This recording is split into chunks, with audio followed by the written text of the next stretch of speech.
Hello everyone. Before we start, right, I would just like to inform everyone about the agenda. I'll just go through what's going to happen throughout this whole entire session so you know what to look forward to. All right. Yeah. Okay, so before we start, I'm just going to go through the guidelines, just reminder of all the guidelines that we have for this session. And then after that, we'll do a short introduction where you get to find out more about Aida and her business CERAVA. And then we'll move on to the main sharing session where we'll be learning about Aida's entrepreneurship journey. And then we'll move on to the Q&A session where we'll be answering your question. And also, we'll end off with a closing. We'll be introducing the next Tauke and also our current creative competition that's going on right now. Okay, so the guidelines, just a kind reminder, the guidelines is please do stay muted and please turn off your camera at all time. This is to prevent distraction. If you have any questions for Aida throughout the whole entire session, please do leave it in the chat. We'll be monitoring the chat and also taking into account your questions that you might have. And please do use respectful language if you're chatting in the chat. Yeah? So without further ado, I think we can start. My name is Cindy and I'll be your host today. So welcome to Tauke Talks, a series of sharing session where small but mighty business owner come and actually share about their business and also their motivation behind why they start their business. This sharing session is actually brought to you by RYSE, a Malaysian research and social outreach project that empowers youth through entrepreneurship. And RYSE is actually supported by Citi Foundation. So we here at RYSE believe that entrepreneurship is not only for the big startup companies with high technology, but also for small businesses. Yeah. So RYSE aims to showcase these stories and stories about small local businesses and how they're actually persevering throughout their business in despite of the circumstances that's happening right now. So I'm happy to welcome our guest for today, Aida from CERAVA. Yay! Hi Welcome to guys. Tauke Talks. Hi. Thank you for having me here. So I'll introduce myself. So Yes. my name is Aida. I'm one of the founders for CERAVA. So a little bit about the brand name. CERAVA is actually a very old name for Sarawak during the Portuguese settlement. So we decided to use this name as it also defines us as a person and also what we're selling. So CERAVA is a lifestyle handicraft brand that focuses on Sarawak handicraft with a modern twist. We started in 2017 and we are also based in Sarawak and Selangor. We do have a studio in Cyberjaya that have been operating for 2 years now, since 2019, almost 3 years. So our product ranges from weaved basket that is made from natural materials such as rattan, guang, bamboos, but other alternatives would be PVC. We also have wooden utensils that are made from belian. I'm not sure if you're familiar with belian wood, but in case anyone is wondering, belian is actually a type of wood that is only found in Borneo. So yeah, and then we also do decoupage art in-house, which is made by myself and designed by myself as well. So yeah, all of our products are weaved and produced in Sarawak. So far, we have around 10 artisans from different ethnic groups who are working with us and to whom we are also helping to sell their crafts for their source of income every month. So the groups also includes orang Penan, orang Iban, orang Ulu, orang Kedayan, as well as Melayu Sarawak. So yeah, that's a little bit about our brand. Yeah. Great, thank you. How do people actually get to purchase your product? Do you have to go to the store? Can we order online? You can actually go to the store. If you go to the store, then you'll meet me here. But you can also get from Instagram as well as Facebook. Other than that, you can also get from WhatsApp by messaging us in WhatsApp.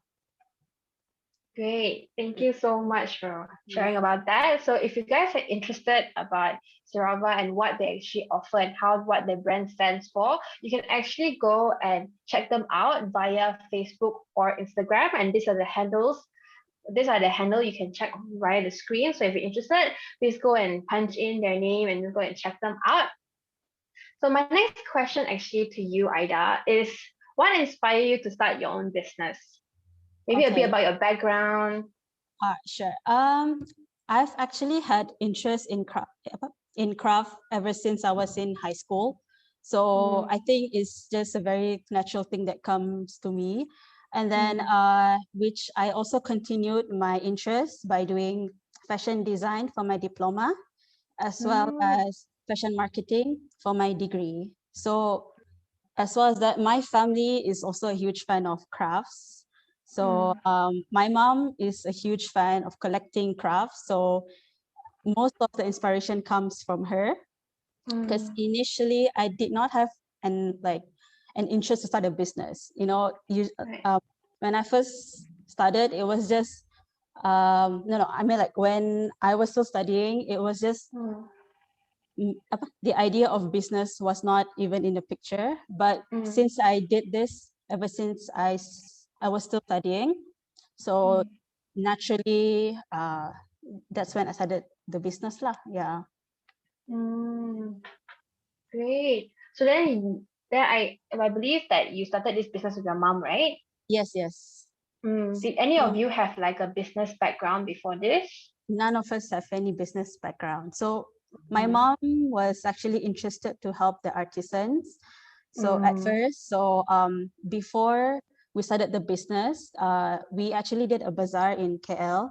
So, and then we realized that there is a demand of Sarawak crafts in KL. So that's when we thought that, you know, maybe we can turn this into a business, as well as that we can also promote Sarawak crafts in KL, in Selangor and everything. So yeah, that's when we started. Yeah. Oh, I see. So it's just like a natural organic process that happened. That's why Yeah. you started your own business. Yes. It just Great. happened. That's Yeah. great. That's great. Okay. So my next question for you is, what were the challenges when you first started your business, and how did you actually overcome those challenges? Like any other business, I think one of our biggest challenge was that to get our name out, like known in the market. So what we did was that we tried to go to a lot of bazaars. Right. The first 2 years, we did join a lot of bazaars to gain exposure. We meet a lot of new people. We try to be friends with other vendors so that we can learn like tips and everything. So that kind of helped us overcome what the whole industry is all about. And Right. also another challenge was that how can we ensure that our products are different than what is already in the market?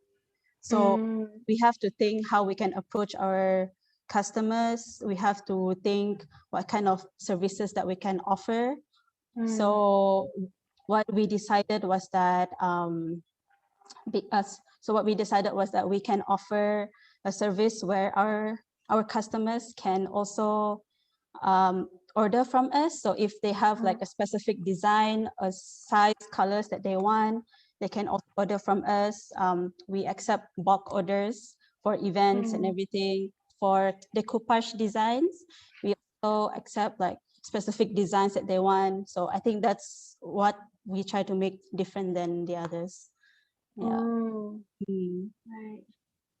Great. So you actually like started off trying to build a client base up based on what you're saying.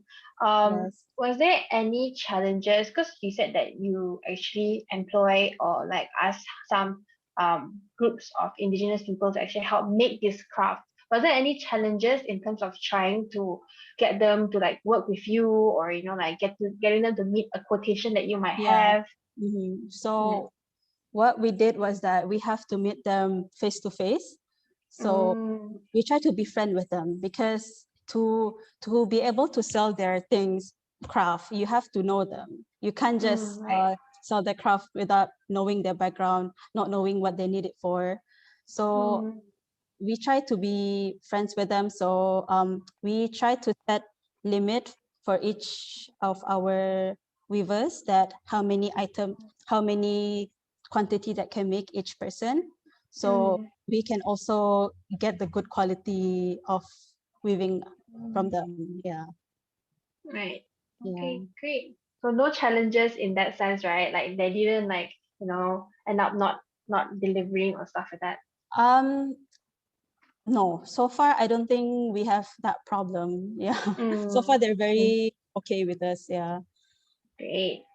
Okay, so my next question for you is, what were the challenges that your business faced during the pandemic and how did you adapt? During the pandemic, I think like everyone else, we were affected too. We couldn't open our studio. Basically, like most of our interaction with the customers, mainly face to face. So during the pandemic, we had to rely a lot on online marketing as well as online orders. So thankfully, we still get a few orders during the pandemic. What we decided to do was that because my mom is in Sarawak and I'm in Selangor, so because of that, we decided to concentrate on our area. So I would concentrate on our customer base in Selangor and KL, and my mom would do so in Sarawak. So because also due to the restricted amount of flights between Sarawak, KL, KL, Sarawak, so we had to use what we have here. So I would mainly focus on the decoupage designs. And my mom would also do the weaving part in Sarawak. So we do still get like goodie bags, orders, wedding gifts. Yeah. So so So we it's try more to of like adapt. a, yeah, Yeah. yeah. So we Sorry. try to adapt the online marketing strategy during the pandemic. Yeah. All right. So you and your mom actually divide and conquer all the things during the pandemic then. Yeah. Yeah. Okay, great. So was it really hard for you to get like, like because of the limited flights and like postage is like taking a long time. Was it hard for you to Yeah. also get things from Yeah. Sarawak? Yeah. Sometimes it took us almost 2 months sometimes. So a lot of the time we didn't want to risk because we don't know how they handle our parcel. So we decided not to risk that part in case our products will get ruined along the way. Yeah. Right. Mhm. Great. So how did your customer react to the whole online marketing thing? Was the response good? So it was pretty good, surprisingly, because a lot of them still do prefer meeting face to face, but I try to make them understand that since it's a pandemic, I try to limit my interaction with someone, like, yeah. So they're very understanding in terms of that. Yeah. So it's great to hear that your business is going well during the pandemic and adapting well as well. Great. So with the uncertainty that comes with the pandemic, right, and it's still present now, how are you planning to actually help your business maybe grow or maintain? What I'm doing currently is that I'm trying to expand my knowledge on marketing. So because I'm not very familiar with online marketing and everything, and the marketing strategy pre-COVID is also different than how it is during COVID. So what I try to do is that I try to learn learn again about online marketing. I realized that if I just rely on what I know, it can also be risky for my business. And yeah, because I do still want to help our artisans so that they can get the income every month. So we're trying to make it more accessible for our customers to access us via online. So yeah, we're still working on it. Yeah. Right, no problem. So your strategy now is just to focus and learn more about online marketing and Yes, focus on yes, that. Great. yes. Thank you for sharing. Thank you. Okay, so now what is your business proudest achievement today? This I do have plenty for this, but maybe one of the one that I remember, because I feel like all the orders, all the customers that we've met, all the bazaars that we went to are very like memorable. But one of them is that early last year, we joined this bazaar. It's called Tunku Aziza Handmade Market. So it was actually by the Queen of Malaysia. So I had the privilege and humbled to meet the Queen. Wow. Yeah, she also stopped by our booth on the day. So I get to talk to her about our products as well as explaining what we do and everything.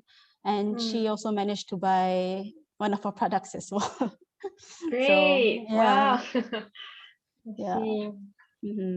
Uh, Getting acknowledgement from the Queen. yeah, I know that's not something. Yeah. Yeah, That's not something you can get every day. no, definitely no. Yeah. Yeah. And another thing I remember was that we were invited to one of the biggest orchid convention that was held in Kuching. This was in 2019, if I'm not mistaken. So like this convention was held at different parts of the world every year. So 2019, it was held in Kuching.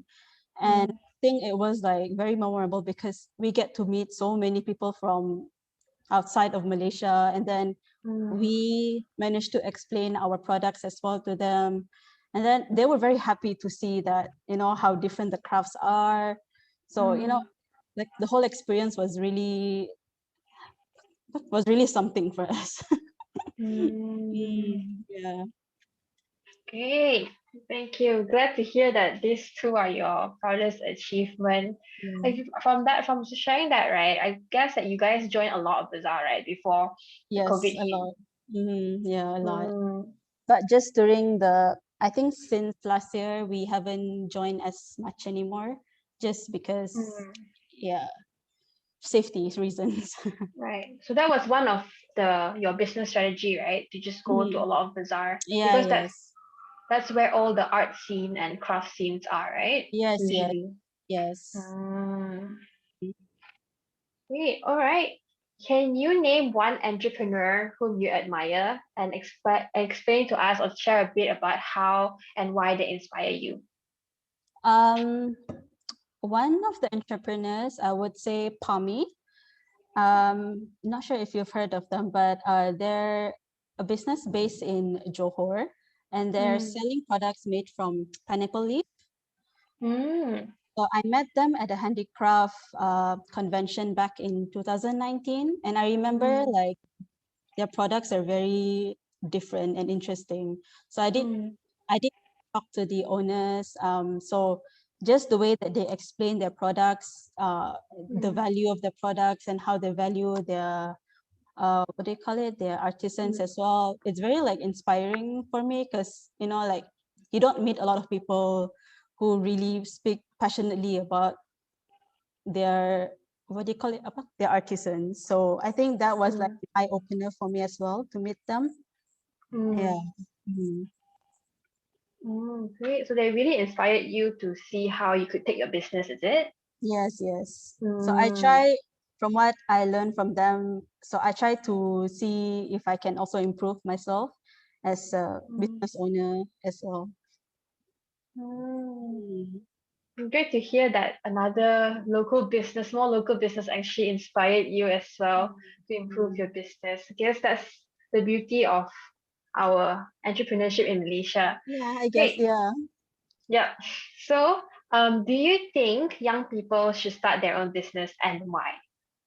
Okay, so this one it's a very gray area for me since when I first started my business, I was quite a young as well. So Mm. even for me, before I started it, it wasn't even in my mind to start a business. So like I would encourage you only if you have a good support system, because like being in a business world, it's not as pretty as everyone can see, you know, because like you see the good things, but as a business owner and who have done this for a few years, there are a Mm. lot of challenges that you have to go through, all the things that you have to go through to get to where you are. So, Mm. but then to say that I've become successful, I think I have a long way to go. So if you want to start a business, I think you need to have like a very strong mentality and physically like too. Yeah. So yeah, I think a good mindset would also help if you want to start a business. Yeah. Yeah. So I did come across this quote when I was doing my business. It's be brave, be humble. So so like starting something new or starting a new business is not easy for everyone. It can be really scary for everyone, you know. So I always keep this quote in mind, like telling myself that I have to be brave to grab opportunities and to try new things, you know. But at the same time, I have to remind myself to keep humble all the time. So if I receive a good opportunity, I have to be humble and to remember where I started and why I started this business. So, you know, to have something like this also help your mindset. Nice. Okay. Could you explain a little bit, because you said about like having a strong support system, right? What do you mean by a strong support system? So, because for me, my support system is my friends and my families. So I think there are times where you just feel like what you're doing is not good enough or is not doing well enough. So to have like someone like your parents or your friends telling you, you know, like you just keep doing what you're doing, or just encouragement, I think that like that really helped me mentally. Yeah. Great. I Mhm. think because being a new business owner, there's always like insecurities that comes with it, right? Yes, Great. yes. Hey, thank you so much Thank for you. sharing. That's all the questions I personally have for you. Thank Now, you. we will move on to the Q&A session. There's a few Okay. questions that I would like to ask, that the audience asks. So the first question is, for someone who has no business experience and skills at all, where Mhm. do I begin? What can I do to take the first step? Okay. To me, my advice would be, I think for you to look, let's say if you have an interest on something, if you have a hobby on something, you can turn that into a business. You know, there are classes out there where you can learn how to market yourself. There are free and paid classes. So that's where I started as well. I tried to learn how to market, how to use this, how to use that, how to sell to people. So I don't have much knowledge in business as well, but it's a it's a learning process. Every year it's a learning process for me. So if you're willing to spend time to learn about the business world, you know, it's a good goal. Yeah. Okay. Great. So learning is always a good option to take as a business owner before you Mm-hmm. actually start. Great. Mm-hmm. I think Yeah. another question they have for you is, how do you decide what to sell or what your business to sell? Because like, with Sarawak Arts and Craft, right, we believe there's a Mm. lot of things. So how did you personally decide what products I should sell and what products I shouldn't? Um, well, because I'm Sarawakian myself, so Mm, I have like a sentimental connection with the products that I sell. So there mm, isn't really like what I want to sell for my business. It's more like it's because I like the product. So I actually have mm, a lot of things at my studio where I have bags, I have chopsticks that's from Sarawak, small mm, bags. So I wouldn't say like I have only one thing to sell, but my um, because I'm exposed to handicraft products, I think that's what made me want to do crafts instead. Yeah. mm. Mm. Great. Thank you for sharing for that. Okay. Great. Okay, so I think another question is, as an entrepreneur in the craft scene, how do you make your brand stand out? How do I make my brand stand out? I think by being ourselves. I think because we also try to bring, um, I guess, a different approach of Sarawak handicrafts. So a lot of people, when they think Sarawak handicraft, it's very traditional. It's very, you can say like it's very cultural, So what we try to do is that we still want to keep the what do you call, the culture essence to it, but we want to bring modernity to our brand. So we want it to be used by everyone. So you try to find that unique point about your business and try to promote it as much as you can. Yes, Great. yes. Great. Another question would be, how do you make sure, because I believe that because handcraft, right? Some people feel like, oh, if I have one, it's enough. How do you make sure you're actually to keep that kind of like loyalty in your customers and get your customers coming back to buy for more, or like let's say buy for their friends? How do you encourage that as an entrepreneur? What we do is that we try to keep the quality of our product always on the best, because I feel like if you provide a good service to a customer, if you provide a good product to your customer, they can also like what do you call it? Promote your brand to other people. They will also come back for your products as well. So just keeping a good quality for your product, I think would help. Having good quality. Okay, great. Let's tap into the side of, because you say you do custom things, right, for wedding and so on and so forth. How did you actually like start that part of the business? What made you start it instead of just selling handicraft? Well, one of our customer actually approached us for that. So I think when one person approached us and then the other recommends, so we get more orders on that sense. So it's more to promotion, mouth to mouth. Yeah. So it was like organic growth to your business, is it? Yes, it was very organic. It wasn't planned at all. Okay, it was a business opportunity, like you said, right?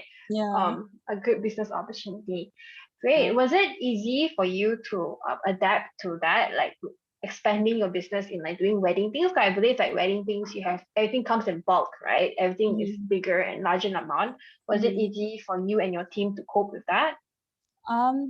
Surprisingly, it was okay. It was I think it was pretty straightforward as well, because they do tell us what they want, how many quantities, so we just provide it for them. Yeah. Nice, great. Good to hear. Um, a question would be, another question is the demand for customization high at the moment? With CMCO, there's still like CMCO wedding or MCO wedding. Do you guys still get requests for that? Yes, we still do get requests. Not for weddings though, but for events, we still do get requests for company events, for gifts, end of year gifts, for festivals like Chinese New Year, Raya as well. So we still do get it. Yeah. Okay, great. So then it's still fine, okay, right? Because it's CMCO and the limitation of you cannot fly back and all that, Yeah. So but you still managed to cope well. Yes. We try to cope. Great. You try to cope. Okay, great. So I think that's very interesting about your business, because I think you are the first Tauke we've interviewed that actually outsource their handicraft through other families, and that's very interesting for us to hear your side of the view in terms of entrepreneurship. Thank you so much for everything, Aida. Thank you. Okay, Thank you so everybody, much for that was Aida from CERAVA sharing her experience at Tauke Talks, brought to you by RYSE and supported by Citi Foundation. I think what really spoke to me throughout this whole entire session was her quote, to be brave and be humble. I think that is very true in terms of entrepreneurship, and I think that quote itself can go beyond entrepreneurship and actually inspire each and every one of us to actually take opportunities in life bravely and also be humble as we take it. I hope you guys enjoy this session today. And if you do and would like to, join another session for Tauke Talks, our next session is actually with Telsox. So if you don't know what Telsox is it's, as the name itself says, it's a company that actually design and create socks, creative socks. So if you're interested in his business, you'd like to find out more, you can just register for his session via bit.ly/Tauke Talks. Yeah. And before we go, I also want to introduce to all of you about our creative competition that's currently going on, which is called Diam Diam Ubi Berisi competition. So it's a creative competition for poetry, short stories, comics. Yeah, so if you're interested to join, please do submit your submission before the 20th of February. I know it's quite near, but you still have an opportunity to join. It's open for Malaysians 16 to 28 years old, and you can win up to 3,000 ringgit worth of cash prize. Yeah, so if you guys are interested and want to find out more about Tauke Talks, or if you want to follow us, RYSE at Tauke Talks, you can just find out more via our Facebook, Instagram, or even our YouTube. Yeah, so thank you everyone for coming, and thank you, Aida, for being here with us today and sharing your experiences. I Thank you wish for you all the having best. me. You Yeah, too. thank you everyone Thank for you. coming. Thank you, Thank guys. you. Thank you.